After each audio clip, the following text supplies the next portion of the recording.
Last year, my partner Biz and I were in the position to go to a Grand Prix for the first time in our lives.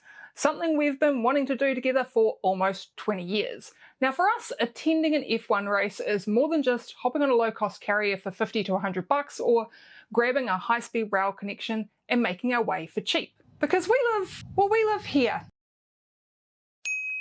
Kia ora, my name's Kimmy and I talk about Formula One in the world's second worst accent, and this is Nelson, or Whakatū, in Te Reo. It's at the very top of the South Island of Aotearoa, New Zealand, and despite being the 5th busiest airport by passenger numbers in the country, thanks a lot to the beautiful scenery, great climate, and broad diversity of tourist-friendly activities in a relative compact area, Nelson has one major flaw. Our runway is only long enough to handle turboprop aircraft. The largest plane you'll see flying out of Nelson Airport is the grand old ATR 72.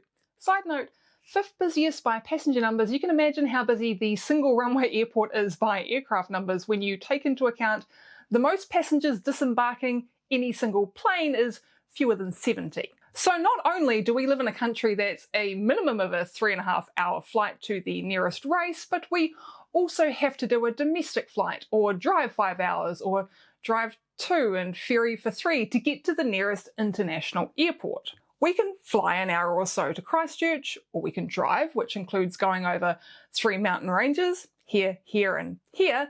And while it's a beautiful journey, those windy roads really do take it out of you, and fuel is not cheap. So when you add in parking, it would probably be more expensive than flying, especially if we took the Subaru rather than the Hilux.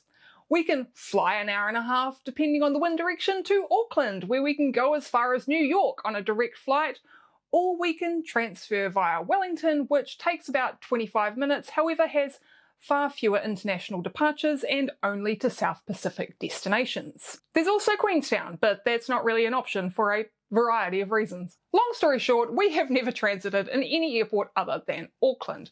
Why am I setting this scene? Well, for us to even get to Melbourne, it's pretty much a full day of travelling. So seeing as we were going to have to make a long journey anyway, for our first Grand Prix in 2024, we decided to go to the next closest race, which is Singapore. Neither of us had ever been there before, and it just seemed like a pretty cool place to go.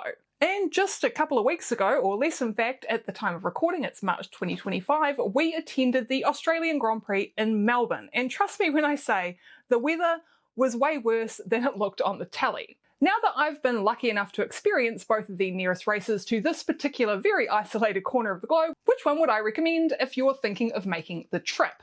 I'm going to break this down into 4 key areas which I will chapter, so if you're only interested in point 4, then you can skip forwards. Number 1, travel. 2, hotels. 3, public transit, food and culture. And 4, finally, the Grand Prix experience, trademark. I'll talk about the relative cost of these categories, however, I won't get too specific as your mileage may vary depending on your own personal circumstances and exactly how much of a baller you are. Also, my thoughts around the Grand Prix weekend itself are informed based on my experience with general admissions tickets. We like to be able to move around, and they're what we prefer, even if it means running to get a good spot on race day. And don't think this is only for my fellow folks from the deep south of the South Pacific. There's still heaps in here that's going to be relevant for anyone, no matter where in the world you are from. I promise I haven't turned into a travel channel. This is a bit of a departure from my normal shtick, but just bear with me. Now, if you're a Kiwi or even an Australian from sort of the southern Queensland or New South Wales area, Melbourne is going to be the cheapest to get to, obviously. But even then, the airlines know what is, and that surge pricing is definitely a thing. For instance, to get out of the country, we only paid a sale price of $304 each because we left a week early, picked up the world's largest rental car, and headed to Adelaide to see some friends and go to the Adelaide Motorsport Festival, which I highly recommend attending if you ever get the chance. Now that $304 included our domestic flight from Nelson to Auckland and then the international flight from Auckland to Melbourne. To get back, the sale pricing did not apply to those days, so it was over $500. And that's considering we came back on the Wednesday. If we'd returned on the Monday or the Tuesday following the Grand Prix, we were looking at more around the $800 to $900 per ticket mark. Now that Monday return flight was pretty much what we paid, give or take 50 or so bucks, to get back from Southeast Asia. And no awkward transfers in other countries or low-cost carriers either, just a direct Air New Zealand full-service flight from Singapore to Auckland, a couple of hours in Auckland Airport, and then back to Nelson. Air New Zealand to Australia is basically a slightly fancier budget airline because you get a tiny snack, a cup of coffee, and in-flight entertainment. Anything else is extra, including seat select, checked-in bags, meals, and booze. This is just LaCroix, I promise. I don't know about you, but I know which trip offers the best value for money, and it's the one with the endless supercharges. And don't think Jetstar is any better. The round-trip flights on all other carriers offered at the time of booking were more expensive than Air New Zealand, require self-transfer from your domestic flight, which means if you're delayed, then you might be in big doo-doo, and Jetstar is way more strict with your carry-on allowance. I am always paranoid that Air New Zealand is going to weigh my backpack and tell me that my personal item is too big, but they've never once batted an eyelid, even when I'm carrying a gigantic tote bag. And side note, please don't put your personal item in the overhead locker, particularly if you're flying on a flight where seat only is an option. Your purse or your kid's backpack goes under the seat in front of you. The overhead locker is for people's full-size carry-ons. The space is limited. If you're not an experienced flyer, check out some videos on flying etiquette before you take off. You can thank me later. So when it comes to your travel plans, I would highly recommend you extend your holiday a bit, because the cost of a hotel room for a night or two might be less than the difference in plane tickets, particularly if there's 2 or 3 of you sharing a room, or if you're in a hostel. And you'll get to experience your destination properly, because trust me when I tell you, a Grand Prix weekend is a full-time gig. And if you try and sightsee as well, you're either going to be jaded as hell at the track or miss a bunch of really cool racing experiences entirely. And I'm assuming you're going to a Formula 1 Grand Prix for the cars, so you do you if for some reason you're not, I guess. So we stayed our final night at the Marriott and took advantage of the rooftop pool and spa, which saved us about $500 compared to flying home a day earlier, even with the poolside drink delivery multiple times. Which is a nice segue into hotels, and something that might surprise you is that Melbourne is far more expensive comparatively for equivalent rooms than Singapore. Most cities have surge pricing over the weekend, but in my experience, Singapore's rooms tend to be somewhere around double the regular rate, whereas Melbourne, I have seen private rooms in hostels going for $900 a night. That was an outlier because it was close to the track, but expect to pay anywhere from 300 to 400% more than a standard room rate, even in shared housing. That's right, a $200 room might cost you $800. And I saw one for almost $1,000. Now we got lucky through getting unlucky with Melbourne because I missed out on tickets to the Grand Prix itself. I'll get more into exactly why when I get to the Grand Prix experience section, but the TLDR of it is that they sell out ridiculously fast, and I am talking minutes. So because we missed out on tickets and we really wanted to go, I investigated booking through a travel agent and found one based out of Australia that specialises in sporting events.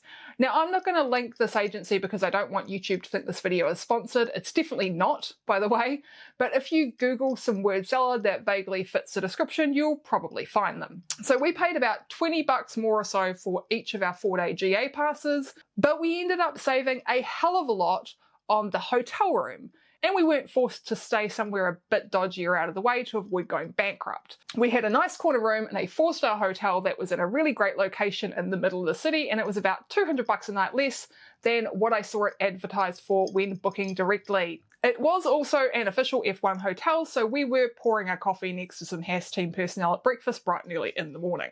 Singapore is a bit different. Now, like Melbourne, there certainly is surge pricing, particularly if you want to stay at a super high-end 5-star hotel like Marina Bay Sands or the Ritz-Carlton or Raffles, where you might see some drivers or big personalities, but good luck getting a room. If you stay at a local hotel, however, you can get a deal.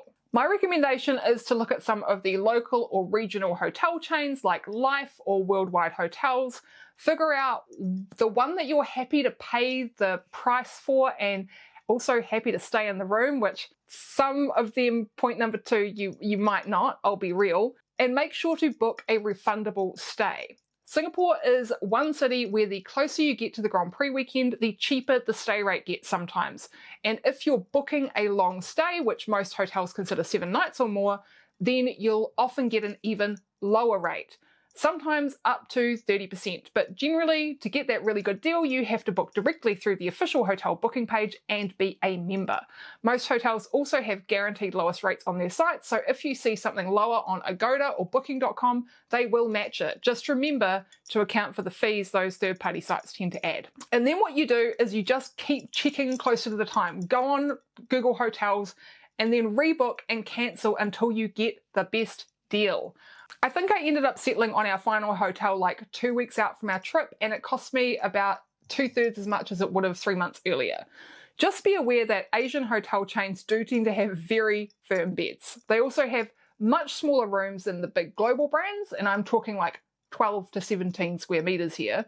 But if you're booking a 4-star hotel, you're going to get something clean, efficient, with all the amenities you'd expect, including an on-site pool, gym, slippers, dental kit, hair staff, and friendly as hell staff.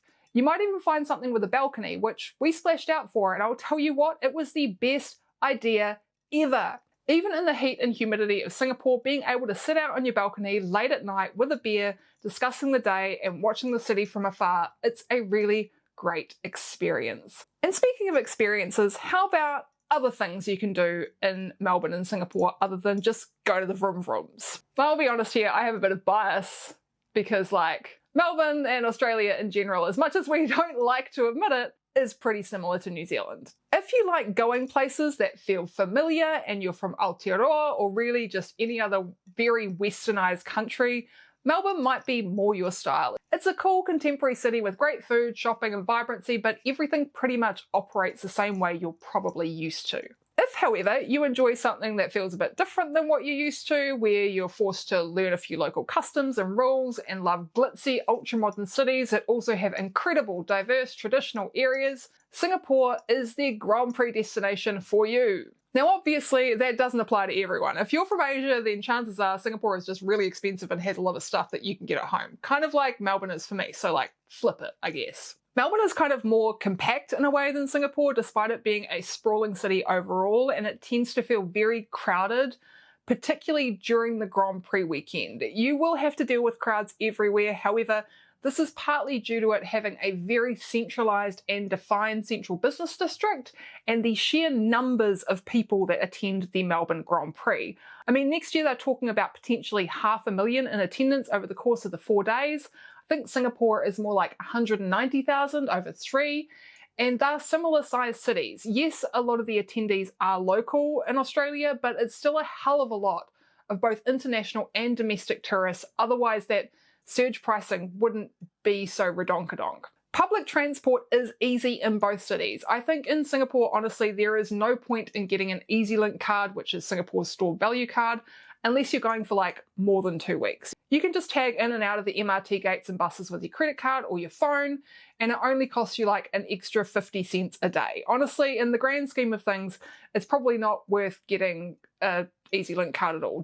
It's just another thing to lose. Like, despite having had the same Snapper card for like 15 years, which is the Wellington SVT, I somehow managed to lose my EasyLink card on like day 4, and I was tagging in and out with my phone, and honestly it was easier and I didn't have to mess about with topping up like Biz did. It's also super cheap to get in and out of the city from Changi Airport because you can just take the MRT. No matter where you're going in the city, you're just going to tag into the station with your credit card or phone, jump on the only train that departs the Changi station, and then get off with everyone else at the Expo station. From there you can transfer lines depending on where you're going, but you're probably going to be getting on the Blue Line, also known as the Downtown Line, because while it's a bit of a roundabout trip, it's probably going to take you somewhere pretty close to your hotel. We were staying in Rochelle, which is next to the Little India area, so we took the Blue Line and it cost us a couple of bucks each and stopped at a station right next door to our hotel. In Melbourne, you don't even need to pay for public transport, to be completely honest, if you're not leaving the CBD, with the exception of your airport transfer. Do not get a rental car. Even if you're staying way out, there is no parking at Albert Park and you will still have to get a tram or bus to the circuit. Melbourne has an absolutely fantastic free tram zone that will get you all the way from the eastern edge of the CBD at Spring Street to the western side and Docklands for $0 and no tagging on of any sort required. Just get on the tram and make sure you get off before or when the announcement tells you it's the last stop in the free tram zone. You can see if the stop you're at is part of the zone easily because there is a gigantic big green sign on the barriers saying free tram zone. The transport to the track is also free with your Grand Prix ticket, and it's really clear which platform the trams and buses go from because there will be a gajillion people there, and the destination is labelled very clearly on the LED signage on the tram itself. Like, you can't miss it. You'll be fine. Please just be courteous, don't push, wait for others to get off before you get on, and accept that you might need to wait for a few trams to go by or depart before it's your turn. Trust me, you'll get there, but if you're GA and you want to get a good spot on Saturday or Sunday, you will want to get up very early, like 5 or 6 a.m. early. But you just go to the station, get on the tram or bus, just like in the free zone. You do not need to show anyone anything or scan anything. They just want to get people on that tram as quickly as possible. Now, you can also get a myki card if you want to go to other places outside the CBD and don't want to taxi or walk. We spent a morning at St Kilda, for instance, because we love the beach, and the easiest way to get a myki is to add it through your Google or Apple wallet. Just use your phone to tag on. Really important though, that if you do have a myki, that you do not use it inside the free tram zone. Because rather than distance charged, like in Singapore, where you tag in and out, Melbourne's transit system is time-based and you will have to tag on. So you will get charged if you tag on, even if you're in the free tram zone, because Melbourne doesn't care where you get off, only whether or not your last tag on that day was within a 2-hour period. As soon as you tag on, that's instantly $5.50 off your myki. Don't do it if you're only travelling inside the free tram zone. To get to and from the airport in Melbourne, you can get the Skybus, but honestly, I would just recommend getting an Uber or a taxi if there's more than one of you, because the Skybus costs like either 21 or 24 Australian dollars each, depending on if you book a return trip or not. And it includes the hassle of getting to and from the pickup and drop-off point. In comparison, we got an Uber from Docklands and it cost 51 New Zealand dollars, which is about 46 AUD, and less than what we would have paid for a one-way trip for 2 on the Skybus. Even at the return pricing, I don't think the Skybus is worth it unless you are a solo traveller. Ubers can be a little bit reluctant to take you to the airport at peak times though, due to the long queues. So if you don't want to wait half an hour for a driver to accept the ride, then just ask your hotel to call you a taxi. It's probably going to cost you like maybe 20 bucks more than an Uber, and it's still worth it in my opinion. Culture-wise, both Melbourne and Singapore have a lot to offer. Melbourne has lots of cool little alleys with small stores, cafes and restaurants, and it has a fantastic art gallery and zoo. If you're a beach bunny like me, then they've got you covered on that front too. I mean, of course they do, it's Australia. Singapore is so much more than just shopping and food like some people seem to think it is. And I'll add some links in the description of YouTubers I really like who can show you just how much the island has to offer, because it is a lot. Temples, mosques, the most incredible theme park I've been to in my life, and no, it's not Universal Studios. Gardens, immersive experiences, the zoo! I haven't been to it. I want to go so bad. We spent a total of 10 days there and got nowhere near close enough to seeing all the stuff we wanted to. I know, terrible, we have to go, how awful. Beach-wise in Singapore, Sentosa is a lot nicer than some people will have you believe, and the beach itself is usually dead because it's so hot. I mean, if you're used to scorching heat like we are, then you'll enjoy it. But if you're not, it might be a bit rough. Also, you can literally just like pop to the 7-Eleven that's parked right up there on the sand, grab a beer for a few bucks and enjoy it on the beach, which I think is incredibly civilized. We also really enjoyed riding bikes along the East Coast beaches back to Gardens by the Bay.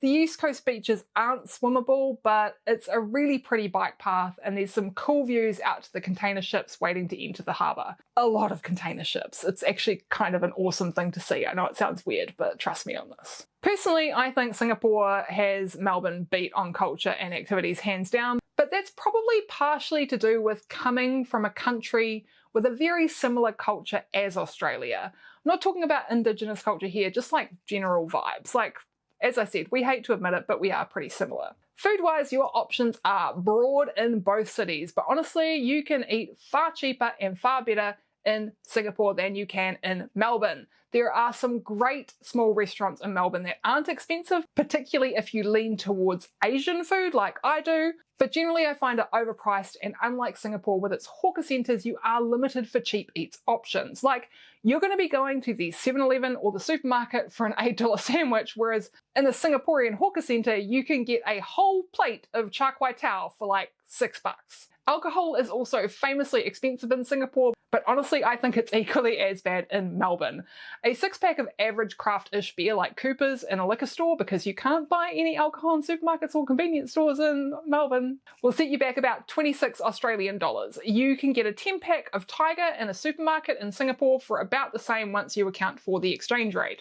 In a bar, it's sky high in both cities, but Singapore does have better happy hours, where you might even be able to get a 2-for-1 deal even at waterfront bars. Yes, it's expensive to eat in restaurants in Singapore, but you never have to set foot in one because the food in the hawker centres is incredible. The beer's also cheaper, and you can get an iced kopi or a lime juice for a couple of bucks. If you don't know what a hawker centre is, they're big indoor street food markets rather than allowing street vendors. Singapore centralises the stalls so that they have all the amenities and resources they need. They're really cheap. They have a huge variety of food, and they're kind of chaotic, but they're a whole lot of fun. And like, as I said, the food is just to die for. It's always like single dish stalls are kind of the thing. Also, if you do decide to go to Singapore, you need to learn what it means to chope.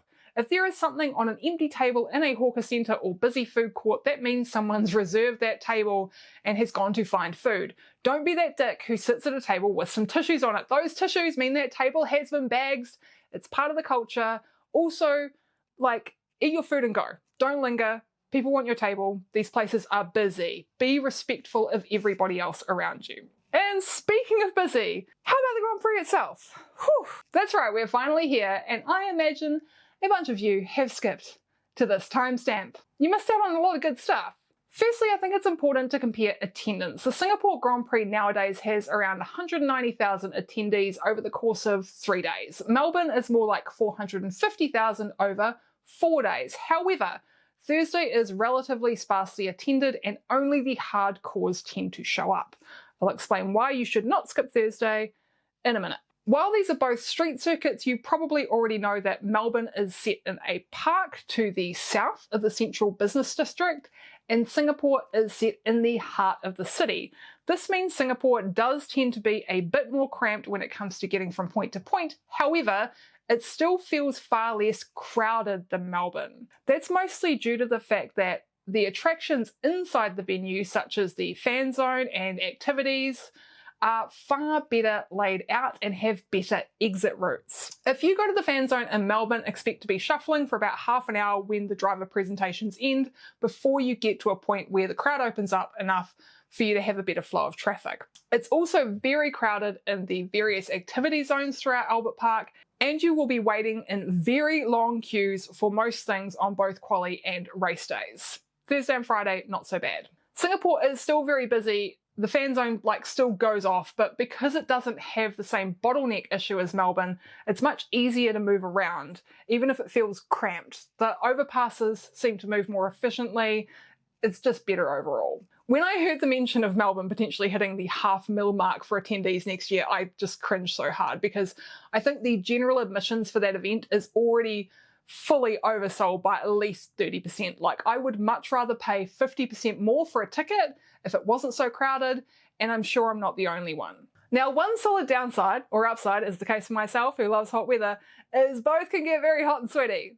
Both of these events can get very, very hot and sweaty. One key thing to be aware of in Melbourne in particular is if you're not from this part of the world, it's just the harshness of the sun. It tends to get worse the further south you go, and while it's not as bad as it is here in the South Island of New Zealand, it can still feel kind of burny, like you're standing a few inches from a radiant heater, which when it's already 34 degrees, well, if you come from a more temperate climate, you might struggle. Bring an umbrella, not just for any potential rain, but also as shade, because there is not a lot to be had anywhere where you can actually see the track, even in the grandstands. That umbrella sure came in handy this year for both sun and rain. We had 34 on Saturday and it was roasting, and then on Sunday it got down to 15 and all the merch stands sold out of hoodies. I came prepared, but Biz didn't. He got, I think, the last small-sized Aston Martin hoodie in the entire of Albert Park. If it rains in Singapore, however, you really just need a poncho, and that's more to protect your stuff than you. Like, even if you get wet, when it clears up from the torrential downpour, which it inevitably will in about 10 minutes, you're probably going to be completely dry in half an hour anyway. You can take umbrellas to the track in Singapore, but you are not allowed to use them in viewing areas. This is also a good rule of thumb in Melbourne too, of course, but it's not prohibited, and if you're on a GA viewing platform or at a grandstand, it's not hard to keep your umbrella low enough so that it doesn't get in others' way. Just be polite if somebody does ask you to move it. It's more of an issue on the flatter GA viewing spots that kind of sit at track level or even a little bit below. One big difference between these two events is that in Melbourne you can absolutely take food and sealed non-alcoholic drinks into the track. This is not the case in Singapore. You have to purchase food and beverage inside the track. However, this isn't a super big deal as there is a hawker centre located inside the circuit if you don't want to pay 17 Singaporean dollars for a box of karage. Was pretty good karage though for event food. And of course, empty water bottles are fine at both, and there's multiple filling stations dotted around the circuit to fill these up. These can be quite tricky to find in Melbourne though, and while there is a map with icons of where all the amenities are, the water filling stations tend to be kind of tucked around behind things. The water pressure though is incredible, which is not the same thing I can say for Singapore, where the filling stations are plentiful and super easy to find due to the way the facilities have a coloured bubble above them so you can see where they are above all the crowds. But there are points during the day when the queues are long, all of the taps are in use, and that thing slows to a dribble. Now let's talk about tickets. Melbourne is frankly a mess. Everything gets dumped on Ticketmaster at once and you have to get in a virtual queue, and there's probably only a 1 in 5 chance you'll be successful in getting tickets even if you're in the queue. I spoke to one family while we were there who had 6 people on different computers, and only one of them was successful in finding available tickets. Thankfully, once they got over that hurdle, they were able to buy for the whole family, but it's a good anecdotal example of how broken the Ticketmaster system is. 4-day tickets, and in particular general admission, sell out pretty much instantly. It might technically take 20 minutes, but that's just because that's what Ticketmaster's server load can handle. Grandstands take a little longer, but expect the cheap ones to go pretty much as quickly as GA. If you're looking for hospitality, then good for you, I guess. While not technically allowed, you will see $309 general admissions tickets on the official reselling website for over $1,000 2 minutes after they sell out. Do not buy these. They are only allowed to be marked up by 10%, and these scalpers need to be reported as it is illegal to resell tickets for more than 10% above their face value in Victoria. Also, it's a dick move. Take them down. Singapore's process tends to be a bit more of a slow burn. I've thought I've missed out in the past, but then they'll release another block and I snap them up. If you do miss out on a 3-day pass, that's not like a few grand for the pit grandstand. You can also cobble together a mixture of grandstand and GA for individual days, and yes, this will cost you more, but as you get closer to the dates, it might be your only option, or you might just need to buy a single day GA ticket, which, to be clear, for the Sunday is comparatively super expensive when compared to the price of a full weekend pass. Singapore is one of the most expensive Grand Prix to attend, and it'll set you back almost 700 Singaporean dollars for a 3-day pass, and that is 520 USD or 910 New Zealand dollars. Having said that, within the ticket price, you are pretty much guaranteed to get at least 2 pretty big musical acts included. Last year we had Kylie Minogue, One Republic, and Lenny Kravitz. In the past there's been Robbie Williams, Post Malone, Kings of Leon, heaps of huge acts. In contrast, this year in Melbourne, Fatboy Slim played on Sunday, and there were some nostalgic Aussie bands from my teen years throughout the weekend like Spiderbait and The Living End. When it comes to the musical acts in Singapore, you will get FOMO. There are so many acts going on at all times that it's impossible to watch all of them and the on-track sessions for the various categories and see all the other stuff you want to. So at some point you're going to have to choose between seeing a cool indie band you want to watch and getting a decent spot to watch qualifying or one of the F1 Academy races, which, by the way, I highly recommend watching. I really wanted to go see Khalees last year, but she clashed with something on track I didn't want to miss, so I just had to suck it up and skip the music. We picked one band that was a must-see, which for us was an Indonesian all-girl metal group called Voice of Baciprot, and stuck to watching cars for the rest of the weekend. Side note, Voice of Baciprot absolutely slapped, and it is one of the best gigs I have ever been to at an F1 race. Obviously, your mileage may vary here. It's all about your own priorities, so I just really recommend you plan out your weekend no matter which Grand Prix you go to, and decide what you really don't want to miss and what you can skip. Also, make sure you're factoring in time to get back to your grandstand seats or your chosen viewing spot. For the big headlining acts, these generally close out the night with a few exceptions, so as long as you have the energy, you can go and see them without having to choose. However, you will be at the back of a massive crowd because Singapore sells limited access tickets for a small zone that's mostly about getting access to the main stage for these big concert events. That's how they made the Singapore Grand Prix profitable in the first place before the explosion in interest in F1 happened, and they continue to do it today. You will also get a free ride on the Singapore Flyer, and the best time to do this is after the Grand Prix itself during the track invasion. You absolutely have time to get to the Flyer, do the 20-minute ride, and make it back down to sneak through a track gate before they finish closing them up. You also get to view the track invasion from above, which is absolutely incredible. In Melbourne, the musical acts tend to play after the track action has stopped, so you're all good when it comes to choosing what to do. Unless, like myself and Biz, and you're wet, cold, and just want to go home and sleep after 12 hours of shivering in the rain. We didn't even go on the track to pick up marbles. Honestly, I have never seen so many people so damn miserable, yet having an absolutely great time as I did at the Australian Grand Prix 2025. At some points throughout the day, the rain was absolutely torrential, everyone was wet, everyone was muddy, everyone was cold, we were all in the same boat, and honestly, it was kind of a blast. And that brings me to my next point, getting a spot. Now, if you're going for general admissions, which honestly I do recommend because you can pick your spot and roam around a lot more, then on Sunday you're going to have to be there early. In Australia, you will also have to be there early on Saturday as well. And for Australia, early means at least an hour and a half before gates open. I would go as far to say 2 hours or more if you really want a specific spot on a specific viewing platform. We arrived at 7 AM, gates opened at 8:30. There were about 150 to 200 people in front of us at gate 3, which was the closest to turn 6 where we wanted to be. Everyone seemed to figure out that was the place to be throughout the weekend, unfortunately. And within 20 minutes, that queue was probably well over 1,000. You are not getting your hotel breakfast on Sunday morning in Melbourne. Not if you want to be able to see anything. On the plus side, it is early in the morning, so if it's a hot day, then it's probably still relatively cool, and the sun probably still isn't making itself that known. Singapore, however, because it's a night race, gates open around midday-ish, so you will be waiting in the sun unless it's raining or overcast. You don't have to get there as early, but I would say if you want a good spot, then be there at least 3/4 of an hour before gates open, which still means you get to experience some of the city, load up on yummy food, go grab that fan you forgot before you even need to think about heading for a gate. We arrived on the Helix Bridge about 40 minutes before gates opened with a plan to snag a spot on a viewing platform at turn 17, and we were the first people there, so we got to pick exactly the right spot. Which brings me to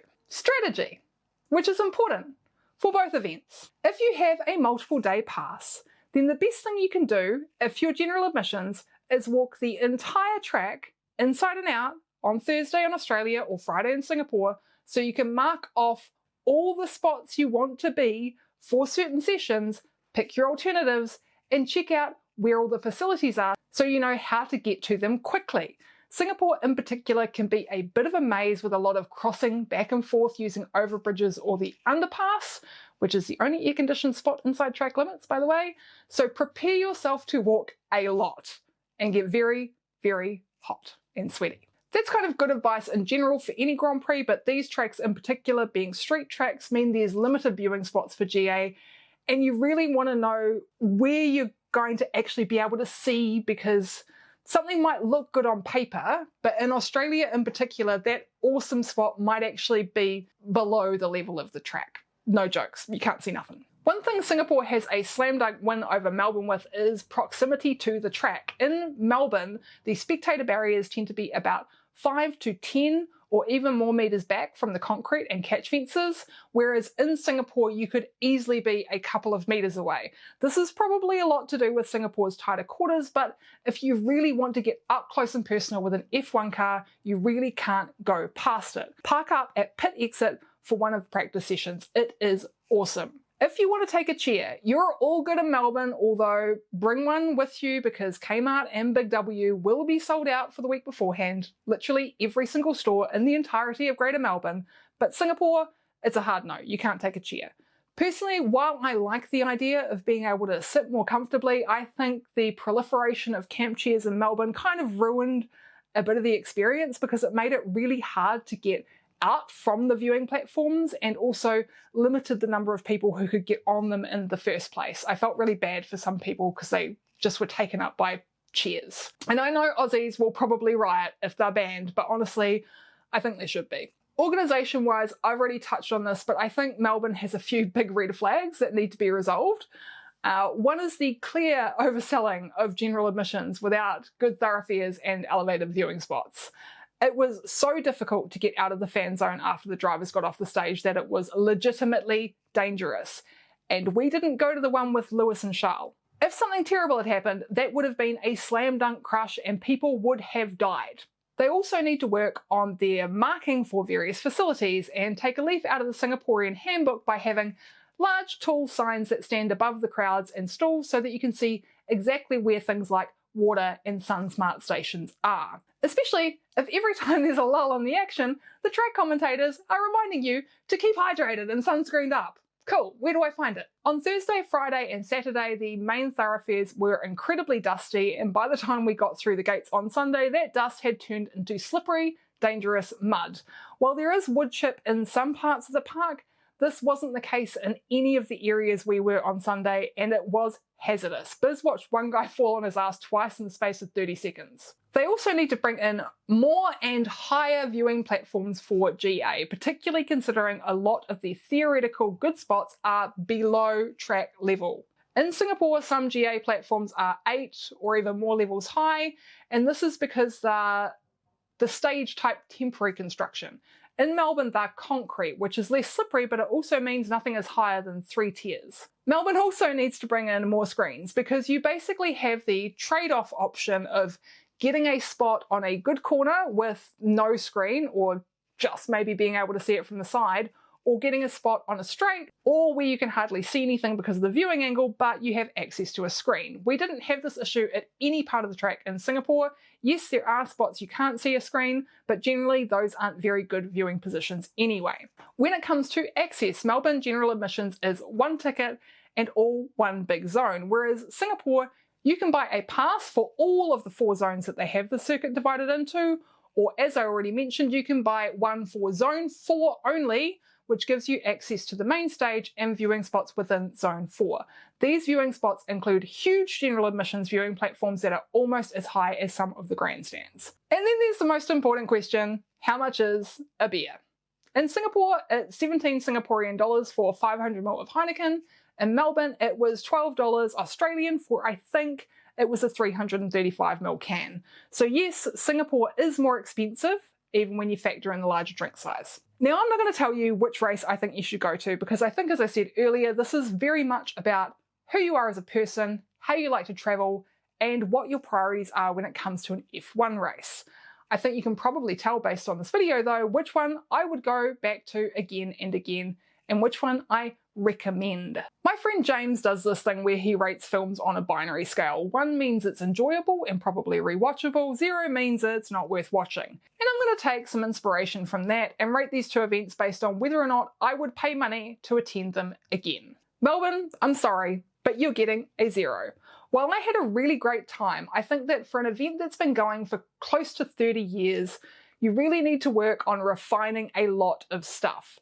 As much as I love Melbourne as a city, it's a bit too much like Wellington, where I lived a really long time, for me to want to go back again. And that's obviously very personally circumstantial, and it's not like I haven't been to Melbourne before, to be fair, but when you factor in stuff like the price of food and alcohol, the absolute rip-off hotel price gouging, and the lack of convenient and cheap public transit to and from the airport, even the freest of free trams isn't going to sway me. Singapore, however, I was absolutely thinking about going back to before the sun had risen on our last day in the city.